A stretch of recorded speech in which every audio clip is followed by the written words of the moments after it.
Yeremia pasal 46. Nubuat tentang bangsa-bangsa lain. Firman Tuhan tentang bangsa-bangsa. Firman Tuhan yang datang kepada Nabi Yeremia tentang bangsa-bangsa. Mengenai Mesir, terhadap tentara Firaun Neko, Raja Mesir, yang berkemah di tepi sungai Efrat dekat Karkemis, dan yang dipukul kalah oleh Nebukadnezar Raja Babel, dalam tahun yang keempat pemerintahan Yoyakim bin Yosia, Raja Yehuda. Siapkanlah perisai besar dan perisai kecil, dan majulah untuk bertempur.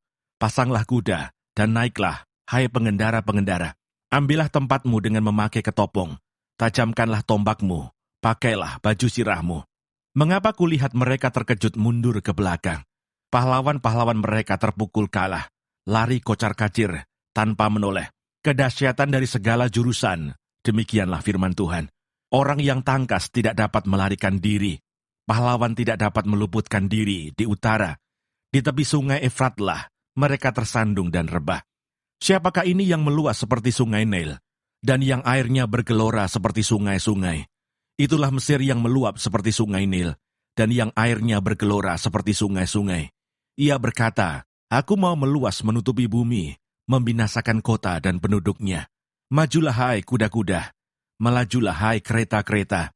Majulah berperang, hai pahlawan-pahlawan. Hai kamu orang Ethiopia dan orang Put yang memegang perisai, dan orang Lydia yang membentur busur. Hari itu ialah hari Tuhan Allah semesta alam, hari pembalasan untuk melakukan pembalasan kepada para lawannya. Pedang akan makan sampai kenyang, dan akan puas minum darah mereka. Sebab Tuhan Allah semesta alam mengadakan korban penyembelihan di tanah utara, dekat sungai Efrat.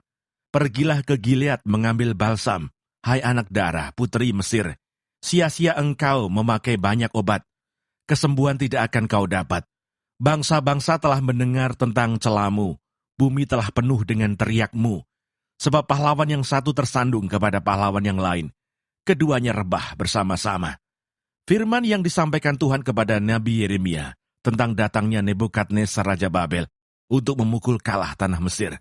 Beritahukanlah di Mesir, dan kabarkanlah di Migdol, kabarkanlah di Memphis, dan di Tahpanhes.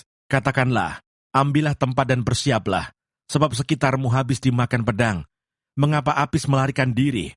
Tidakkah sanggup sapi jantanmu bertahan? Sungguh, Tuhan telah menundukkan dia. Banyak daripadamu yang tersandung dan rebah. Mereka berkata seorang kepada yang lain, marilah kita pulang kepada bangsa kita, ke negeri kelahiran kita, untuk mengelakkan pedang yang merajalela ini. Sebutlah nama Firaun Raja Mesir, tukang ribut yang membiarkan kesempatan berlalu. Demi aku yang hidup, demikianlah firman Raja yang namanya Tuhan semesta alam.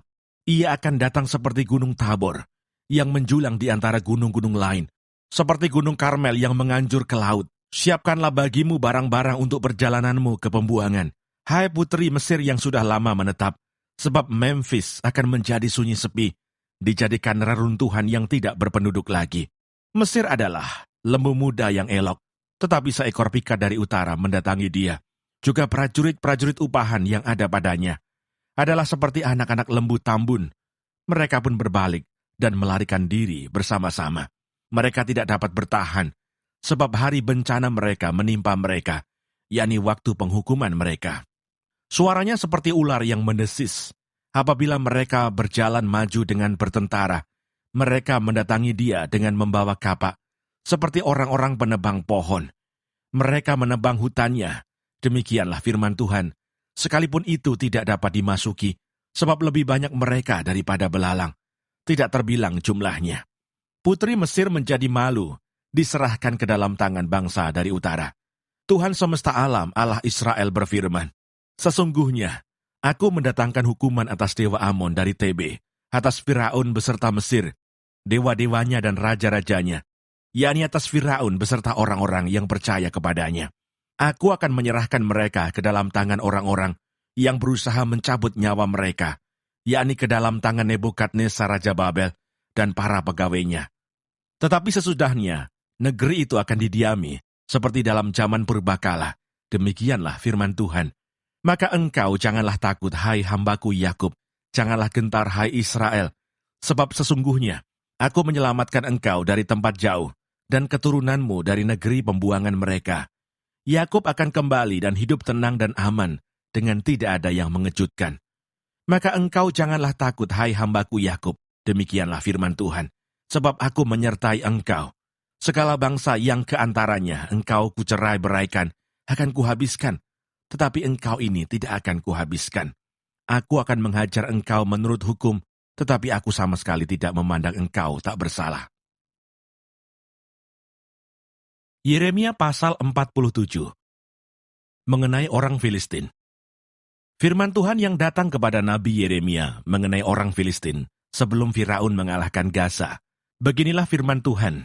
Lihat, air yang meluas, mengamuk dari utara, menjadi sungai yang membanjiri negeri serta isinya, kota serta penduduknya. Manusia akan berteriak, dan seluruh penduduk negeri akan meratap, mendengar bunyi derap kuku kudanya, mendengar derak-derik keretanya, kertak-kertuk rodanya. Para ayah tidak lagi berpaling menoleh kepada anak-anak, sebab tangan mereka sudah lemas, oleh karena telah tiba harinya untuk membinasakan semua orang Filistin dan melenyapkan bagi Tirus dan Sidon setiap penolong yang masih tinggal. Sungguh, Tuhan akan membinasakan orang Filistin, yakni sisa orang yang datang dari pulau Kaftor. Gaza telah menjadi gundul, Askelon telah menjadi bungkam. Hai Asdod, sisa orang enak, berapa lama lagi engkau menoreh-noreh diri?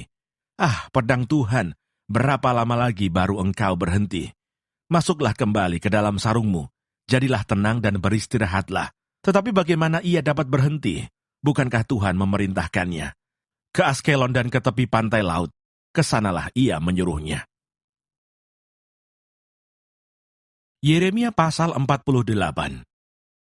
Mengenai Moab. Mengenai Moab. Beginilah firman Tuhan semesta alam, Allah Israel. Celakalah Nebo, sebab kota itu sudah dibinasakan. Kiryataim telah menjadi malu dan direbut.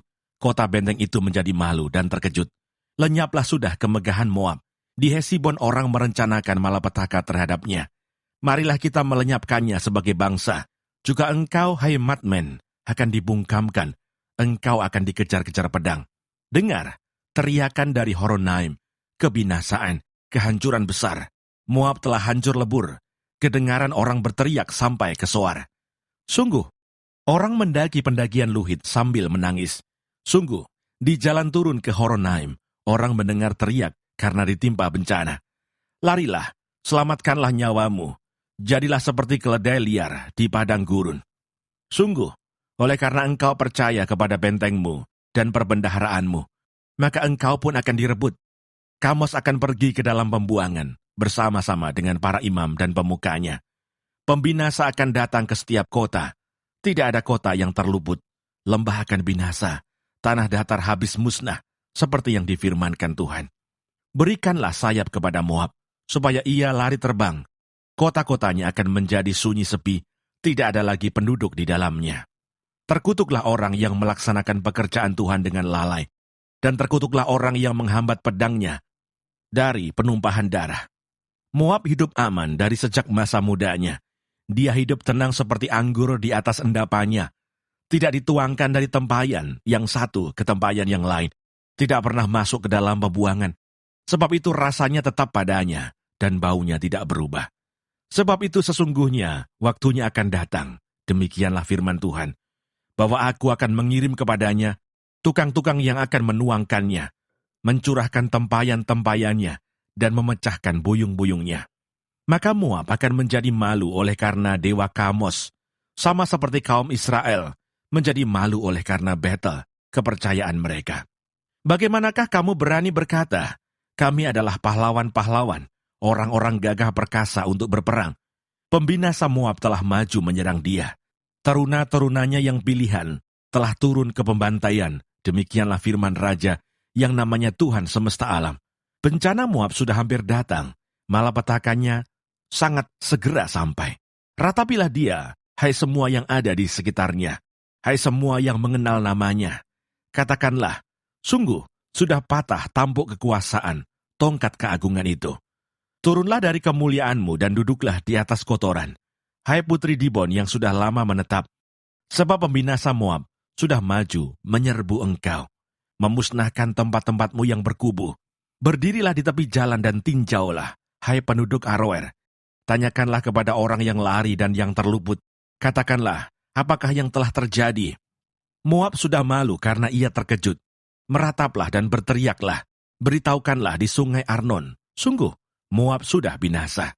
Penghukuman telah berlaku atas daerah dataran tinggi, atas kota-kota Holon, Yahas, Mefaat, Dibon, Nebo, Bet, Diblataim, Kiryataim, Bet Gamul, Bet Meon, Keriot, Bosra, dan atas segala kota negeri Moab yang jauh dan yang dekat. Telah patah tanduk kekuatan Moab, dan lengan kekuasaannya telah pecah. Demikianlah firman Tuhan. Buatlah dia mabuk, sebab dia membesarkan diri terhadap Tuhan. Moab akan berguling-guling dalam muntahnya, dan ia sendiri pun akan menjadi tertawaan orang. Apakah bukan Israel tadinya yang menjadi tertawaan bagimu? Apakah dia terdapat di antara pencuri-pencuri, sehingga engkau menggeleng-gelengkan kepala setiap kali engkau berbicara tentang dia?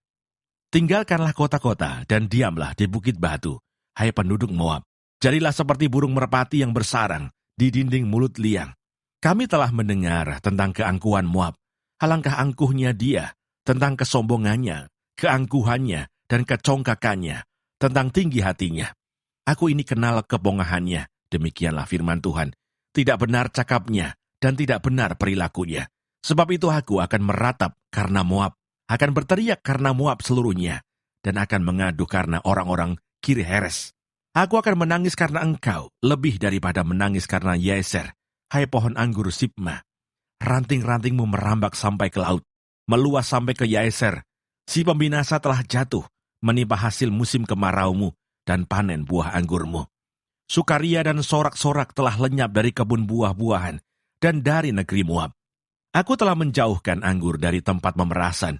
Pengirik tidak ada lagi pengiriknya, bagi kegirangan tidak kedengaran lagi. Hesibon dan Eleale meraung-raung. Orang memperdengarkan suaranya sampai ke Yahas, dari Soar sampai Horonaim, dan Eglat Selisia. Sebab air sungai Nimrim juga menjadi ketandusan. Firman Tuhan, aku akan menghentikan orang di Moab, mempersembahkan korban bakaran di bukit pengorbanan, dan mempersembahkan korban ukupan kepada Allahnya. Sebab itu seperti hatiku terharu mendengar suling, begitulah hatiku terharu melihat keadaan Moab, dan hatiku terharu melihat keadaan orang-orang Kir Heres. Bukankah sudah hilang segala harta yang mereka tumpuk? Sungguh, setiap kepala digundul dan setiap janggut dipotong. Pada semua tangan ada toreh-torehan dan kain kabung dikenakan pada semua pinggang. Di atas segala sotoh Moab dan di tanah-tanah lapangnya hanya ada perkabungan belaka. Sungguh, aku telah memecahkan Moab seperti tembikar, sehingga tidak ada orang yang menyukainya. Demikianlah firman Tuhan. Betapa terkejutnya dia, betapa Moab menyembunyikan mukanya karena malu. Maka Moab telah menjadi tertawaan dan kekejutan bagi semua yang di sekitarnya.